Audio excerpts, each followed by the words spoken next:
Hello दोस्तों, कैसे हैं आज आप लोग। उम्मीद करता हूँ अच्छा होंगे। आज हम लोग चालू करेंगे नंबर सिस्टम, जो कि एक बहुत ही इम्पोर्टेंट टॉपिक है एग्ज़ाम के पॉइंट ऑफ व्यू से। और इससे क्वेश्चन आते हैं और चैप्टर बड़ा होने के कारण हम इसको ढंग से पढ़ नहीं पाते। चैप्टर बड़ा है, वीडियो पार्ट में आएगी। आप लोगों को सभी वीडियो को देखना है, जिससे कि आप लोग को इस चैप्टर से कोई भी कठिनाइयों का सामना ना करना पड़े। चलो तो फिर स्टार्ट करते हैं हम लोग। नंबर सिस्टम, संख्या पद्धति इसको बोला जाता है। चलो हम लोग आगे बढ़ते हैं और देखते हैं कि इसमें हम लोग को क्या क्या पढ़ना है, किन किन बातों का ध्यान रखना है।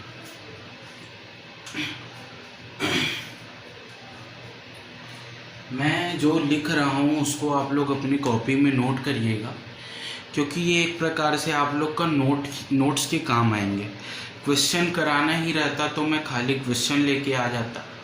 मेरा उद्देश्य है कि मैं आप लोग को पूरा चैप्टर कराऊँ, इसलिए मैं आप लोगों को ऐसे पूरा बेसिक से बता रहा हूँ, ठीक है, जिससे जो जीरो लेवल का भी बच्चा हो वो भी अपना तैयारी कर सके। और ये सब एग्ज़ाम के लिए है, पार्टिकुलर रेलवे एसएससी बैंक के लिए नहीं बोल सकते। जितने भी एग्ज़ाम हैं जिस पे मैथ्स आती है वो सब यहाँ से अपना तैयारी कर सकते हैं। संख्या,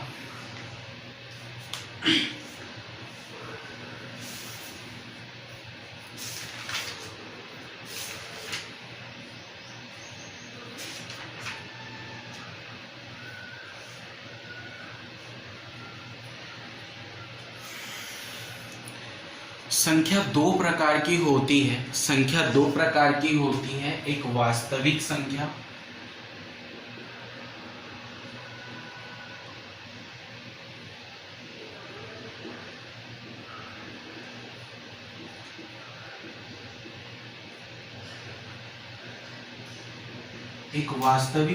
होती है और एक अवास्तविक संख्या होती है। हमारे सिलेबस में हमको वास्तविक संख्या पढ़नी है, अवास्तविक से हमारा कोई लेना देना नहीं है। अब इन वास्तविक संख्या में क्या क्या चीज़ें आती हैं, तो पहला आप लोग नोट डाउन करेंगे परिमेय संख्या।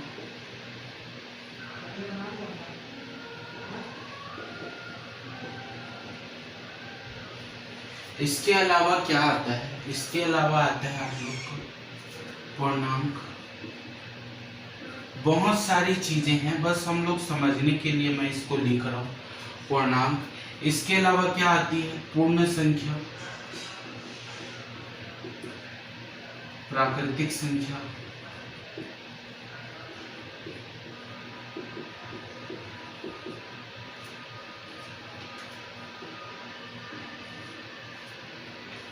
इसके अलावा क्या आता है, तो सम संख्या होता है।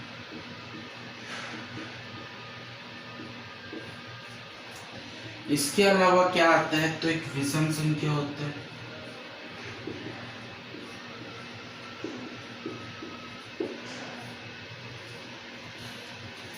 इसके अलावा आपको और क्या आता है, तो एक होता है अभाज्य संख्या।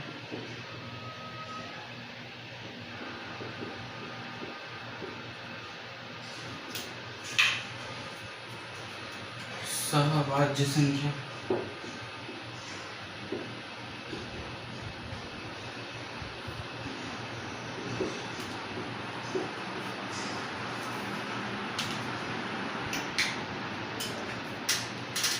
देखिए, इसके अंदर तो बहुत सारी चीज़ें आती हैं, लेकिन हम लोग को जिन मुद्दों पर बात करना है वो ये है।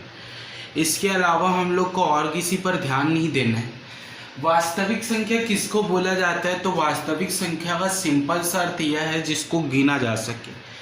जिसको गिना जा सके उसको हम लोग क्या बोलते हैं, वास्तविक संख्या। अब धीरे धीरे हम लोग समझते हैं कि परिमेय संख्या क्या होता है, पूर्णांक क्या होता है, पूर्ण संख्या क्या होता है, प्राकृतिक संख्या, सम संख्या, विषम संख्या, अभाज्य संख्या, सहभाज्य संख्या, इन सबको क्या कैसे क्या इनमें क्या क्या नंबर आते हैं उसको हम लोग देखते हैं।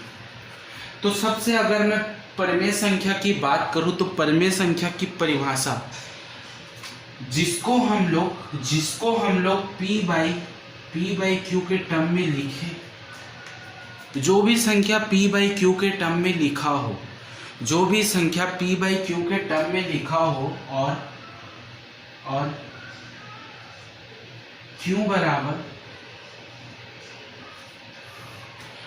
कहने का मतलब है जिसको हम लोग p बाई क्यू के टर्म में लिखे और जहाँ q बराबर 0 ना हो उसको हम लोग क्या बोलते हैं? परिमेय संख्या बोलते हैं।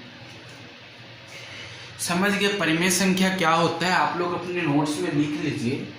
परिमेय संख्या क्या होता है? जिसको हम लोग p बाई क्यू के टर्म में लिख सके जहाँ q बराबर क्या हो? 0 हो। ठीक है, वह क्या होती है? हमारी परिमेय संख्या कहलाती है।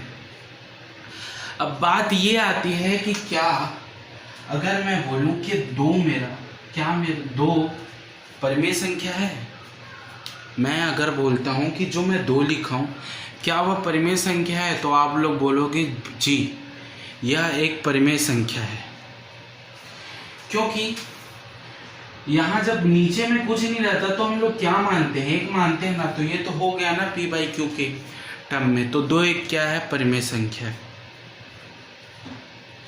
ठीक है, उम्मीद करता हूँ परिमेय संख्या समझ में आया होगा आप लोगों को। आगे बढ़ते हैं, हम लोग पूर्णांक की ओर चलते हैं। तो बचपन में आप लोगों ने ये एक स्केल देखा होगा, याद होगा आप लोग को, ऐसे बनाते थे। ये क्या होता है? 0 होता है ना। ये वाली लकीर 0 होती है। 1 2 3 4, 1 2 3 4। इधर क्या आती है? प्लस वाली संख्या आती है, प्लस। इधर क्या आती है? माइनस वाली संख्या आती है।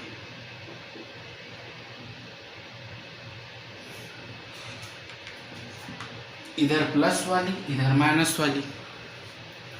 अब यहीं से हम चीजों को समझना शुरू करते हैं। ठीक है, तो पूर्णांक क्या होता है? पूर्णांक क्या होता है? पूर्णांक वह संख्या होती है माइनस अनंत से लेकर, ये 0 वाला जो आप लोग का एक शीशा है ना, उसके माइनस तरफ जाते हुए माइनस अनंत से लेकर प्लस अनंत तक जितनी भी संख्या आती है उसको हम लोग क्या बोलते हैं? पूर्णांक बोलते हैं। ठीक है, तो मैं अगर ये माइनस अनंत से लेकर प्लस अनंत तक जितनी भी संख्या आएगी उन लोग को क्या बोलूंगा? पूर्णांक बोलूंगा। सर क्यों बता रहे हो? इससे क्वेश्चन आता है क्या? क्वेश्चन आते हैं मेरे भाई, थ्योरी में आप लोग को पूछ देगा। पता ही नहीं रहेगा तो कहाँ से बताओगे आप लोग? ठीक है, क्वेश्चन में आएगा पूर्णांक किसे कहते हैं, ऑप्शन में रहेगा परिभाषा, तब तो हो गया ना। पता ही नहीं रहेगा तो क्या बताओगे? ठीक है, पूर्णांक इसको क्या बोलते हैं? पूर्णांक बोलते हैं। ठीक है, अब देखिए 0 से लेके प्लस अनंत तक, मैं क्या बोला? 0 से लेकर प्लस अनंत तक जितनी भी संख्या आती है उसको हम लोग क्या बोलते हैं? पूर्ण संख्या बोलते हैं।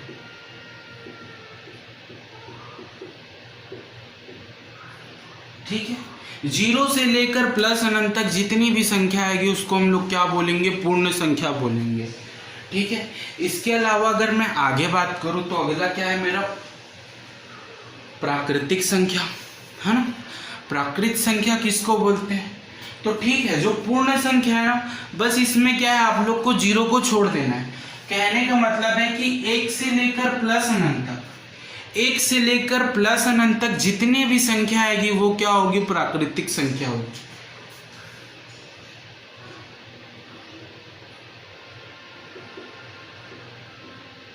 यहीं से क्वेश्चन बनता है क्या 0 एक प्राकृतिक संख्या है? तो आप लोग का आंसर होगा नहीं। 0 क्या है? 0 आप लोग का एक पूर्ण संख्या है, एक पूर्णांक भी कह सकते हैं इसको, लेकिन 0 क्या प्राकृतिक संख्या होगी? नहीं होगी। ठीक है, अच्छा एक क्वेश्चन और, जैसे मैं परिमेय संख्या आप लोग को बताया, परिमेय संख्या जो मैं आप लोग को बताया कि जिसको p बाई क्यू के टर्म में लिखते हैं वह एक परिमेय संख्या होती है। तो एक क्वेश्चन आता है, क्या पाई परिमेय संख्या है? क्या पाई परिमेय संख्या है?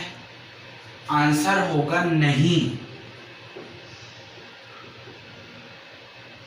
क्यों नहीं है सर पाई परिमेय संख्या? पाई इसलिए परिमेय संख्या नहीं है क्योंकि इसकी वैल्यू 22/7 तो हम लोग लिख देते हैं, 22/7 तो हम लोग लिख देते हैं, लेकिन एग्जैक्ट वैल्यू इसका अभी तक निकाला ही नहीं है। इसका वैल्यू कुछ समथिंग होता है 3.14 ऐसा कुछ वैल्यू होता है इसका, ठीक है। यह एक क्या है पाई, अगर क्वेश्चन में पूछे पाई क्या है तो आप लोग का आंसर होगा पाई अपरिमेय संख्या है, ठीक है। अपरिमेय संख्या, परिमेय संख्या नहीं है, अपरिमेय संख्या है, ठीक है। अब मैं आगे चलता हूँ, आप लोग क्या क्या सीख लिए। पहला आप लोग परिमेय संख्या सीखे, दूसरा क्या सीखे आप लोग, पाई क्या है, पाई एक परिमेय संख्या नहीं है। तीसरा आप लोगों ने क्या सीखा, पूर्णांक। चौथा आप लोगों ने क्या सीखा, पूर्ण संख्या। पांचवा क्या सीखा आप लोगों ने, प्राकृतिक संख्या, ठीक है। इस पर क्वेश्चन कैसे कैसे बनेंगे उस पर मैं आगे बात करूंगा, ठीक है। आगे मैं चलता हूं तो सम संख्या, सम संख्या बताने की कोई जरूरत नहीं है, फिर भी मैं बता देता हूं, ठीक है। सम संख्या किसको बोलते हैं, वह संख्या जिससे जो 2 से विभाज्य हो। सम संख्या किसे बोला जाता है, वह संख्या जो 2 से विभाज्य हो उसे हम लोग क्या कहते हैं, सम संख्या बोलते हैं। एग्जाम्पल के तौर पर 2, 4, 6, 8 इस तरह की संख्या क्या होती है, सम संख्या होती है। और ध्यान देने वाली बातें ये है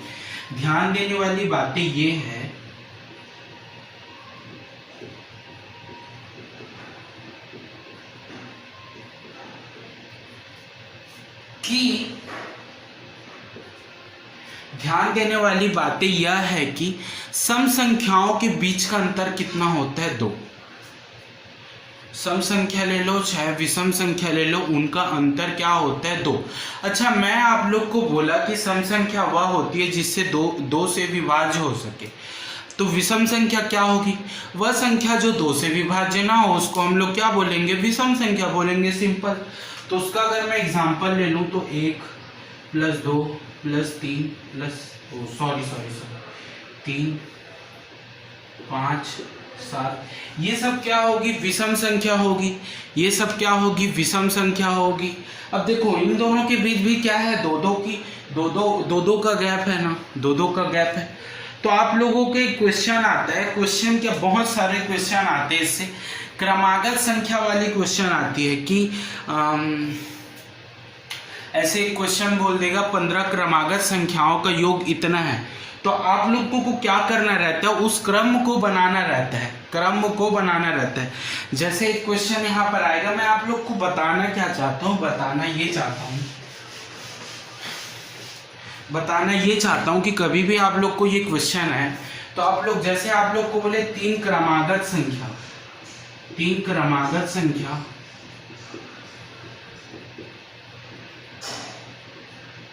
कुछ भी मान ले रहा हूं मैं, ठीक है, कुछ भी मना, 3 क्रमागत संख्या का योग क्या है, z है, ठीक है। 3 क्रमागत, चलो प्राकृतिक संख्या बोल लेते हैं, ठीक है। 3 क्रमागत प्राकृतिक संख्या का योग क्या है, z है। तो आप लोग का जो होता है जेंडर फॉर्म समझ लो कुछ भी, ठीक है, वो कैसा बनेगा। तो माना देखो आपकी पहली संख्या क्या हो जाएगी, x हो जाएगी। ये बच्चों वाली चीजें है, ठीक है, ये सब नहीं बताना चाहिए लेकिन मैं बता रहा हूँ। x हो जाएगी, दूसरी संख्या क्या हो जाएगी, x + 1 हो जाएगी, तीसरी संख्या क्या हो जाएगी, x + 2 हो जाएगी। इतना तो समझते हो ना। अगर 3 संख्या बोला है तो ये हो जाएगा, 4 संख्या बोला है तो आगे चला जाएगा। लेकिन इसके अलावा थोड़ा डिफरेंट सोचे, कैलकुलेशन से बचे, तो इसको मैं एक और तरीके से लिख सकता हूँ अगर ध्यान दो तो आप लोग, क्योंकि प्राकृतिक संख्याओं के बीच का डिफरेंस कितना होता है, 1 होता है, इसलिए यहाँ पर 1 आया है। मैं क्या बोल रहा, प्राकृतिक संख्या, ठीक है। प्राकृतिक संख्या बोला तो क्या आएगा, ये आएगा, ठीक है। इसके अलावा और अगर सोचो आप लोग, मैं मान लिया कि मेरी दूसरी संख्या क्या है, x है। मैं क्या बोला, मेरी दूसरी संख्या क्या है, x है। सिंपल से मैं बोल रहा हूँ कि मेरी दूसरी संख्या क्या है, x। तो अगर मैं पहली संख्या की बात करूँ तो क्या हो जाएगा, x - 1, है ना। पहली संख्या की क्या हो जाएगी x माइनस 1, तीसरी संख्या क्या हो जाएगी x plus 3, sorry x plus 2, x plus 1। ठीक है, तो दूसरी संख्या क्या हो गई x, पहली संख्या क्या होगी x माइनस 1, तीसरी संख्या क्या होगी x प्लस 1। ठीक है, इससे क्या होगा देखो 1 और 1 कट जाएगा, डायरेक्ट आप लोग लिखोगे 3x is equal to z, है ना। डायरेक्ट आप लोग लिखोगे 3x is equal to z, जो भी वैल्यू हो वहां पर, है ना। तो इससे क्या होगा कैलकुलेशन करना नहीं पड़ेगा आपको। दूसरा, अब यहीं पर आ जाएगा सम या विषम के केस में क्या होगा।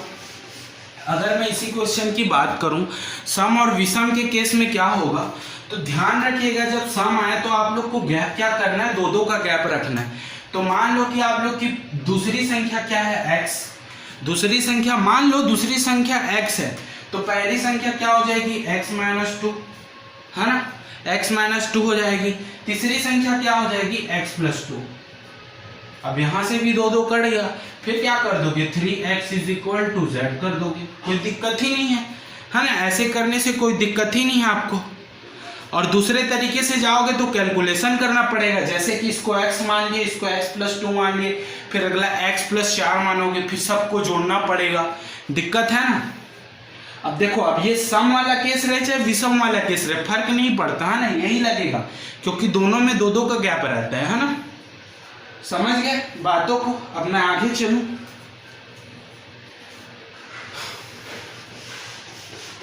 अब इस पर आते हैं। ठीक है, अभाज्य संख्या पर।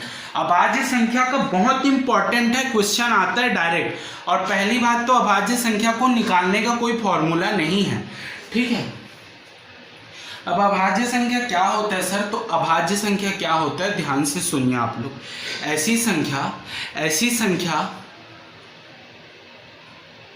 जो स्वयं से विभाज्य हो, मैं क्या बोला, ऐसी संख्या जो स्वयं से विभाज्य हो और एक से विभाज्य हो, ऐसी संख्या जो एक से विभाज्य हो और स्वयं से विभाज्य हो, उसको हम लोग क्या बोलते हैं, अभाज्य संख्या बोलते हैं।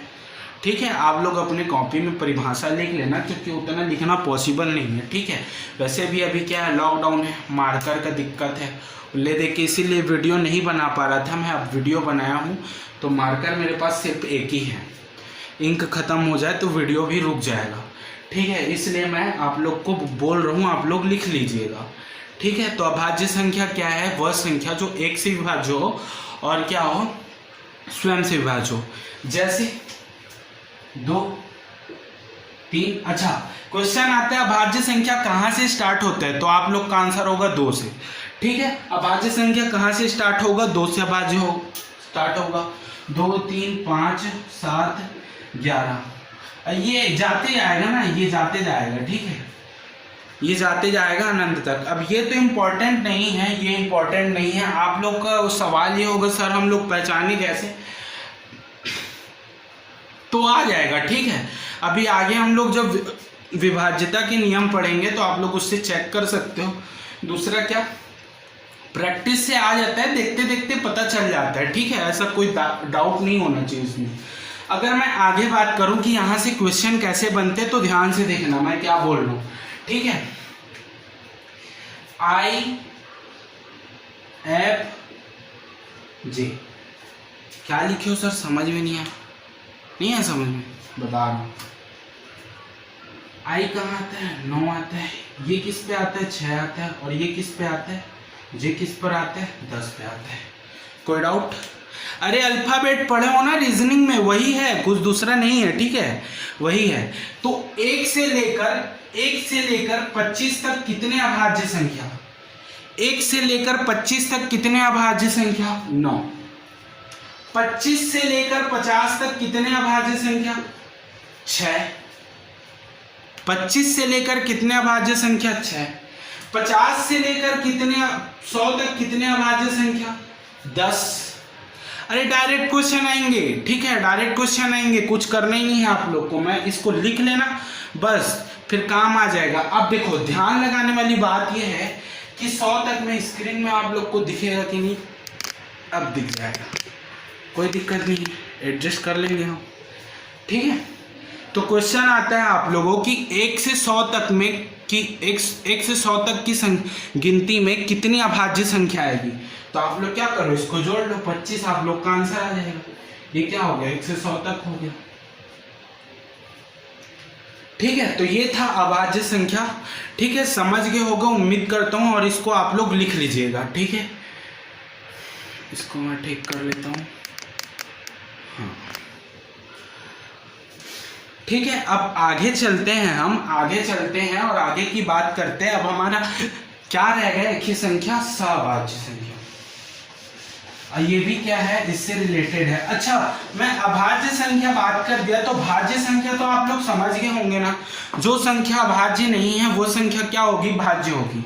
लेकिन क्वेश्चन कहाँ से आता है, क्वेश्चन यहाँ से आता है कि भाज्य संख्या कहाँ से स्टार्ट होता है, तो ध्यान रखिएगा 4 से स्टार्ट होता है।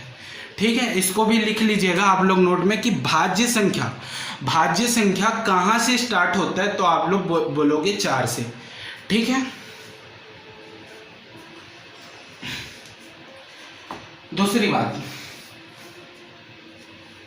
सभाज्य संख्या, ये इंपॉर्टेंट है भाई, एलसीएम एचसीएफ में यही काम आता है। ठीक है, सभाज्य संख्या, तो इसका परिभाषा ध्यान से लिख लेना। ठीक है, मैं बोल रहा हूं, आप लोग लिखेगा, ऐसी दो संख्याओं का समूह या पेयर जिनका एचसीएफ 1 हो। मैं क्या बोला, ऐसी दो संख्याओं का समूह या पेयर जिनका एचसीएफ 1 हो और स्वयं को एक दूसरे से विभाज्य ना करें। अभी मैं लिख के भी बताऊंगा, अभी मैं परिभाषा बोल रहा हूँ, उसको लिख लेना। ऐसी दो संख्याओं का समूह जो 1 से विभाज्य हो, है ना, ऐसी दो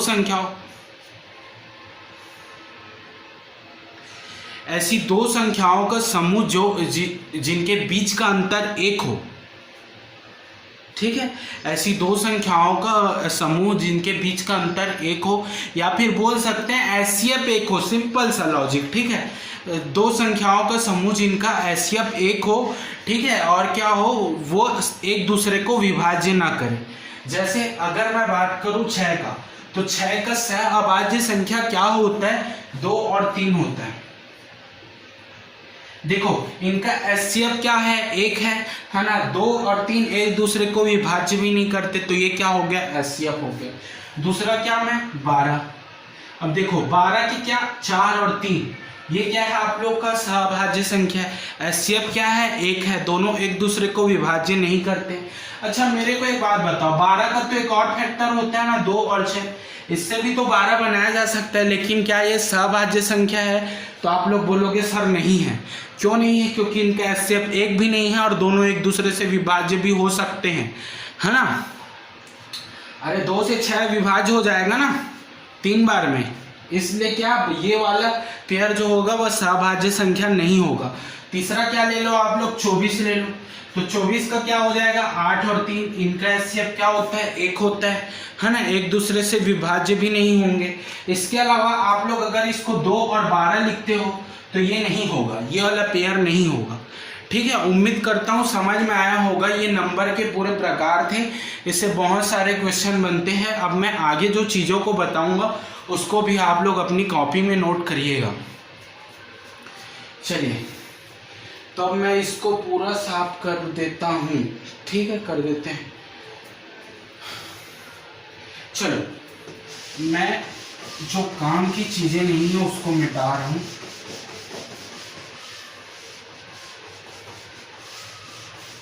ठीक है, तो ये है, आगे देखते हैं। आगे कुछ फॉर्मूला है जो आप लोग को लिखनी है। ठीक है, जैसे मैं बोल दिया, क्या मैं यहाँ पर आता हूँ सीधा आप लोग को, ठीक है, प्राकृतिक संख्या पे। ठीक है, मैं प्राकृतिक संख्या, ठीक है, प्राकृतिक संख्या की बात कर रहा हूँ। तो प्राकृतिक संख्या का फॉर्मूला, मतलब कहने का मतलब ये है कि प्राकृतिक संख्याओं के योग का फॉर्मूला। ठीक है, n प्राकृतिक संख्याओं का योग, अरे बहुत लोग जानते भी होंगे, n प्राकृतिक संख्या का योग, ये क्या होता है, n इंटू n प्लस 1 होता है। मैं क्या बोला, n into n plus 1 divide by 2 होता है। ठीक है, ये इसका फॉर्मूला होता है। क्वेश्चन आ गया कि 1 से लेकर 50 तक के ठीक है, मैं क्वेश्चन आ गया कि 1 से लेकर 50 तक की या फिर 50 तक की संख्याओं का योग बताइए। अच्छा, इस पर एक क्वेश्चन आया था, उसी को करा देते हैं। ठीक है, बस बात खत्म। नहीं, चलो उसी 50 तक की प्राकृतिक संख्याओं का योग कितना होगा, उसके बाद उस क्वेश्चन को बना देंगे। तो आप लोग को 50 तक की प्राकृतिक संख्या के योग निकालना है ना, तो n बराबर क्या हो जाएगा आप लोग का 50 हो जाएगा। फॉर्मूले में रख दो 50 इंटू 51 डिवाइड बाई 2। अब सॉल्व कर लेना यार, मैं सॉल्व नहीं कर रहा हूँ, ठीक है, टाइम लगेगा। फिर 51 इंटू 25 इसका राइट आंसर हो जाएगा। ठीक है, अब मैं दूसरे क्वेश्चन पे जाता हूँ जो एक बार एसएससी ने पूछा था शायद। ठीक है, क्वेश्चन था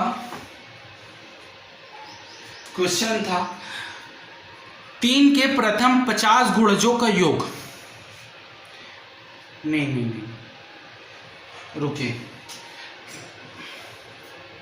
3 के गुणजों का योग 50 तक के, ऐसे करके कुछ क्वेश्चन था। ठीक है, तो मैं देखो, मैं क्वेश्चन बना दे रहा हूं। ठीक है, आप लोग समझिएगा इस क्वेश्चन को। 3 plus 6 plus 9 plus 6 9 plus 12 dash dash dash dash dash dash, ये क्या था 48 तक। क्योंकि आप लोगों को क्या करना था, आप लोगों को क्वेश्चन में क्या पूछा था कि 50 तक के जितने भी 3 के गुणज है उनका योग, बस ये क्वेश्चन था। तो 48 तक का गुणज है, उसके बाद जो 51 होगा वो क्या हो जाएगा, वो तो आगे चला जाएगा 50 से। तो ये क्वेश्चन था। तो इस क्वेश्चन को कैसे करोगे, तो एक तो होगा जीपी वाला फॉर्मूला लगा के। ठीक है, उसके अलावा यहाँ से भी हम लोग बना सकते हैं। ये 3 को बाहर ले लिया तो अंदर क्या बच गया, 1 प्लस 2 प्लस 3 प्लस 4 प्लस ये डैश डैश डैश 16 तक, ये चला जाएगा, कोई डाउट है ना, 16 तक। क्योंकि 16 तिया क्या होता है, 48 होता है। अब ये क्या हो गया, ये प्राकृतिक संख्या होगा, तो 3 को बाहर रख दो और ये क्या हो जाएगा n इंटू एन प्लस 1। ठीक है, तो 16 इंटू 17 डिवाइड बाई क्या हो जाएगा 2, है ना। 2 से इसको क्या कर दो, 8 बार काट दो।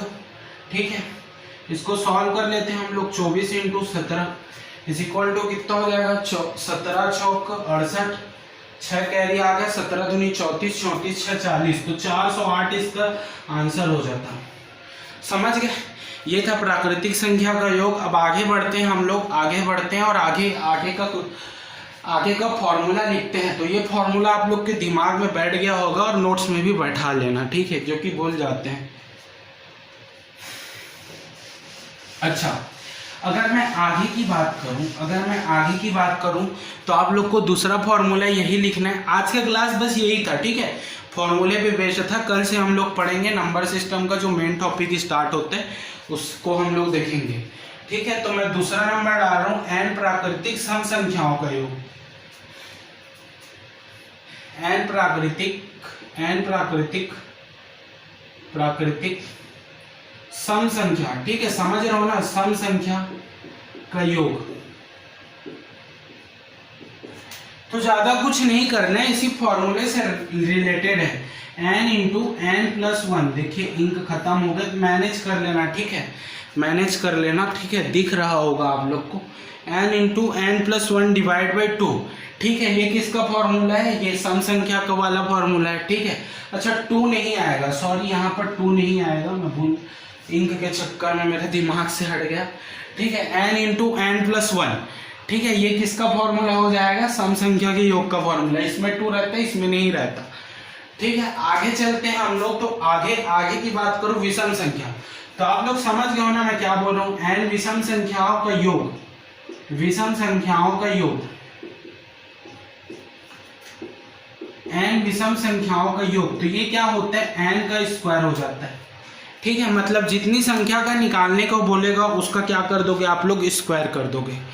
ठीक है, जैसे इसका एक एग्जाम्पल भी ले ले क्या यार, एक एग्जाम्पल लेते हुए चलते हैं। ठीक है, मैं इसका एग्जाम्पल बोल रहा हूँ। ठीक है, मैं बोल दिया 15 प्राकृतिक सम संख्याओं का योग बताइए। ठीक है, 15 प्राकृतिक सम संख्याओं का योग बताइए। तो मैं ले लिया एग्जाम्पल, एक एग्जाम्पल ले लिया 15। ठीक है, जहाँ n बराबर मेरा 15 हो गया। अब मैं इस फॉर्मूले में रखता हूँ तो क्या हो जाएगा, 15 इंटू 16 जो भी आएगा वो क्या होगा, आप लोग का सम संख्याओं का योग होगा। कितना आएगा भाई, 225 240 आ जाएगा ये, है ना। मतलब जितने भी 15 तक, जितने भी 15 सम संख्या है ना, उसका योग ये हो जाएगा। ठीक है, अब इसी में मैं निकालता हूँ, जैसे मैं क्वेश्चन बोल देता हूँ 15 विषम संख्याओं का योग क्या है, तो आप लोग का आंसर हो जाएगा 15 के स्क्वायर, आंसर क्या हो जाएगा 225। कोई डाउट, एग्जाम्पल भी ले लिया, अब तो कोई डाउट ही नहीं होगा, है ना। अब आगे चलते हैं हम लोग। तो ये 3 फॉर्मूला, इसके अलावा एक इम्पॉर्टेंट फॉर्मूला और है, 2 इम्पॉर्टेंट फॉर्मूला और है। ये इम्पॉर्टेंट चीजें यार, है ना, क्वेश्चन देखने को मिलते हैं इससे। ठीक है, तो मैं बोल रहा हूं एन प्राकृतिक संख्या के वर्गों का योग। क्या बोला मैं, वर्गों का योग। अब क्या बोल रहे हैं, एन प्राकृतिक संख्या के वर्गों का योग। ठीक है, जितने भी संख्या है उसके वर्ग करके उसको सबको जोड़ दो। तो इसका फॉर्मूला क्या होता है, तो इसका फॉर्मूला ध्यान में रखना, n into n plus 1 into 2n plus 1 divide by क्या होता है 6 होता है। ये बड़ा फॉर्मूला है और इससे क्वेश्चन आते हैं। जैसे मैं बोल दिया आप लोगों को कि 10 प्राकृतिक संख्याओं का के वर्गों का योग बताइए, एग्जाम्पल बोल रहा हूँ ना मैं, 10 प्राकृतिक संख्या के वर्गों का योग बताइए, तो आप लोग का आंसर क्या होगा, आप लोग का आंसर सिंपल सी बात यह हो जाएगा कि आप लोग को फॉर्मूले में रख देना है। अब रख के सॉल्व कर लेना, आप लोग का ये होमवर्क रहेगा। ठीक है, एग्जाम्पल क्या बोल दिया मैं, n बराबर क्या है आप लोग का 10, ये आप लोग का होमवर्क है और कमेंट बॉक्स में इसका आंसर निकाल के बताना है आप लोग को। ठीक है, 10 प्राकृतिक संख्याओं के वर्गों का योग। ठीक है, ये आप लोग को होमवर्क है, इसको आप लोग को निकाल के बताना है। एक लास्ट फॉर्मूला जिस पे क्वेश्चन आते हैं और वो भी बहुत इंपॉर्टेंट है, क्योंकि वो सोचने में लगता है बहुत बड़ा है लेकिन उसका फॉर्मूला छोटा है। ठीक है, एन प्राकृतिक संख्या के घनों का योग। मैं क्या बोल रहा हूं, एन प्राकृतिक संख्या के घनों का योग। ठीक है, जितने भी प्राकृतिक संख्या उसके घनों का योग। जैसे मैं एक एग्जांपल दे दिया 15, अच्छा मैं फॉर्मूला लिखवाया ही नहीं, इसका फॉर्मूला मिटा दिया, सॉरी। ठीक है, इसको आप लोग लिख लेना। ठीक है, इसको आप लोग लिख लेना, ये क्या था, n into n plus 1 2n plus 1, पहले तो लिखे हो गया यार, है ना, पहले तो लिखे हो गए ना। ठीक है, अब इसका फॉर्मूला देखो, इसका फॉर्मूला क्या है, ये वाला फॉर्मूला दिख रहा है ना, ये वाला प्राकृतिक संख्या का योग वाला, बस वही है, n into n plus 1 divide by 2 का होल स्क्वायर। मतलब जो भी है उसका होल स्क्वायर कर देना, आंसर आ जाएगा। ठीक है, अब मैं एक क्वेश्चन दे रहा हूँ, उसको आप लोग को क्या करना है, बनाना है। ठीक है, उसको आप लोग को बनाना है, अभी बनाना है। ठीक है, और उसका आंसर क्या करना है आप लोग को, मेरे साथ साथ निकालना है। होमवर्क का क्वेश्चन आप लोग लिख लिए कि मैं लिखूं, बताओ। होमवर्क का क्वेश्चन आप लोग लिख लिए कि मैं लिखूं, बताओ। मैं एक बार लिख देता हूँ, ठीक है, जिससे आप लोग क्या करो, कमेंट बॉक्स में उसका आंसर दे सको। ठीक है, तो होमवर्क आप लोग डालिएगा। तो होमवर्क है आप लोग का, होमवर्क है 10 प्राकृतिक संख्या के वर्गों का योग। ये आप लोग का होमवर्क है, और एक होमवर्क और लिखो, उसका भी आंसर आप लोग को कमेंट बॉक्स में लिखना है। समझ गए होगे कौन सा क्वेश्चन मैं बोल रहा हूं। ठीक है, तो दूसरा नंबर डालो आप लोग, 10 प्राकृतिक संख्या के घनों का योग। ठीक है, तो ये दोनों आप लोग के होमवर्क है। जो भी वीडियो इसको देखेंगे वो क्या करेंगे, आप लोग इसका आंसर आप लोग कमेंट बॉक्स में डालिएगा। इसके अलावा मैं एक क्वेश्चन करा दे रहा हूँ आप लोग को, ठीक है, जिससे कि आप लोग को कॉन्फिडेंस क्या हो, बढ़े। ठीक है, तो देखो मैं क्वेश्चन दे रहा हूँ,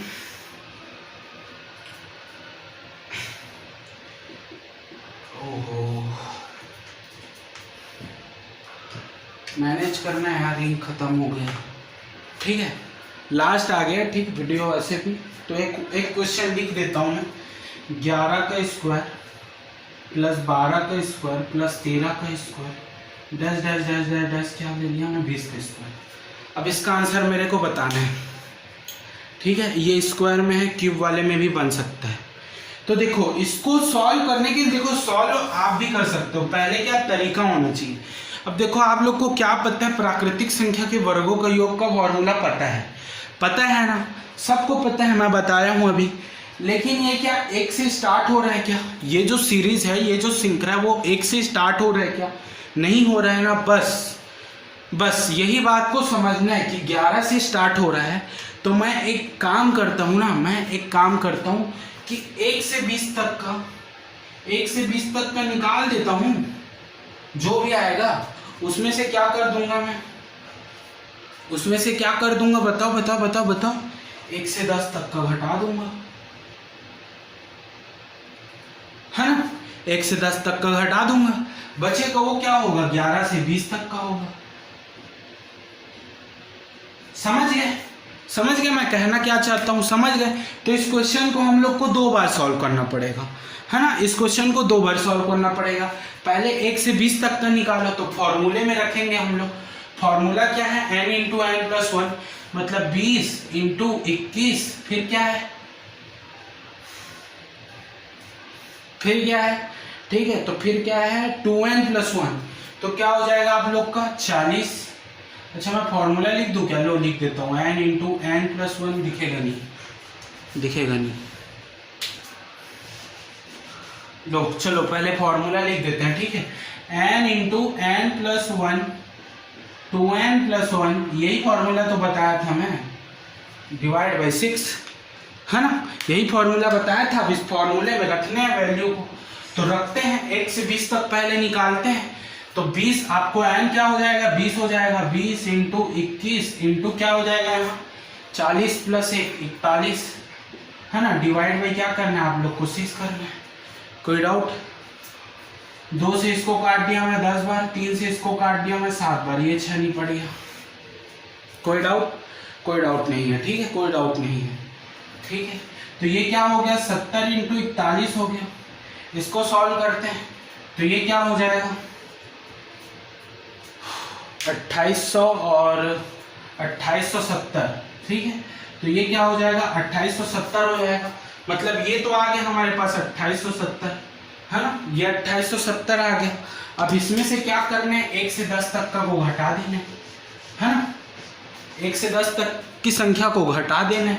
ठीक है, तो 1 से 10 तक की संख्या को हम घटा देते हैं, कोई डाउट ही नहीं है ना। 1 से 10 तक की संख्या, तो n बराबर क्या हो गया 10, n प्लस 1 बराबर 11। ठीक है, 2n मतलब हो जाएगा आपका 20, है ना। 20 और 1 21, डिवाइड में क्या कर दो 6 कर दो। फिर वही 2 से इसको काट दिया मैं 5 बार, 3 से इसको काट दिया 7 बार। ठीक है, अब यहाँ क्या आ गया 11 इंटू 35। तो इसको सॉल्व करने का क्या तरीका है, तरीका बाद में बताऊंगा, अभी सॉल्व कर दे रहा हूँ, वीडियो लंबी हो गई है। ठीक है, तो 5 में 3 जोड़ा 8 और ये 3, तो ये क्या हो गया 385। क्या ये सही है? बिल्कुल सही है। हाँ ठीक है, 5 8 3। ठीक है, तो इसमें से क्या करना है आप लोग को 385 को घटाना है। तो आप लोग को आंसर क्या आएगा, 10 में से 5 गया 5। ठीक है, 10 में से 5 गया 5, 6 में से 8 नहीं जाएगा तो एक कैरी लेंगे, तो यहाँ कितना बचेगा 8। ठीक है, 8 बचेगा, तो यहाँ कितना हो जाएगा 26। 26 में से 3 गया तो 2385 आप लोग का राइट आंसर हो जाएगा इस क्वेश्चन का। समझ गए होंगे, उम्मीद करता हूँ आप लोग को वीडियो पसंद आया होगा। तो वीडियो को लाइक करें, शेयर करें, ठीक है, और चैनल को सब्सक्राइब करिए। इसका अगला वीडियो भी आ जाएगा नेक्स्ट डे में। ठीक है, कोई टेंशन वाली बात नहीं है, इंक मिल जाएगा और लॉकडाउन खुल गया है, खुल जाएगा मतलब। ठीक है, तो ये था वीडियो, बहुत अच्छा वीडियो है मेरे हिसाब से, आप लोगों के लिए उपयोगी है ये, क्योंकि इससे क्वेश्चन आते हैं। ठीक है, चलिए तो वीडियो को यहीं पर मैं ख़त्म कर देता हूँ। Bye, take care.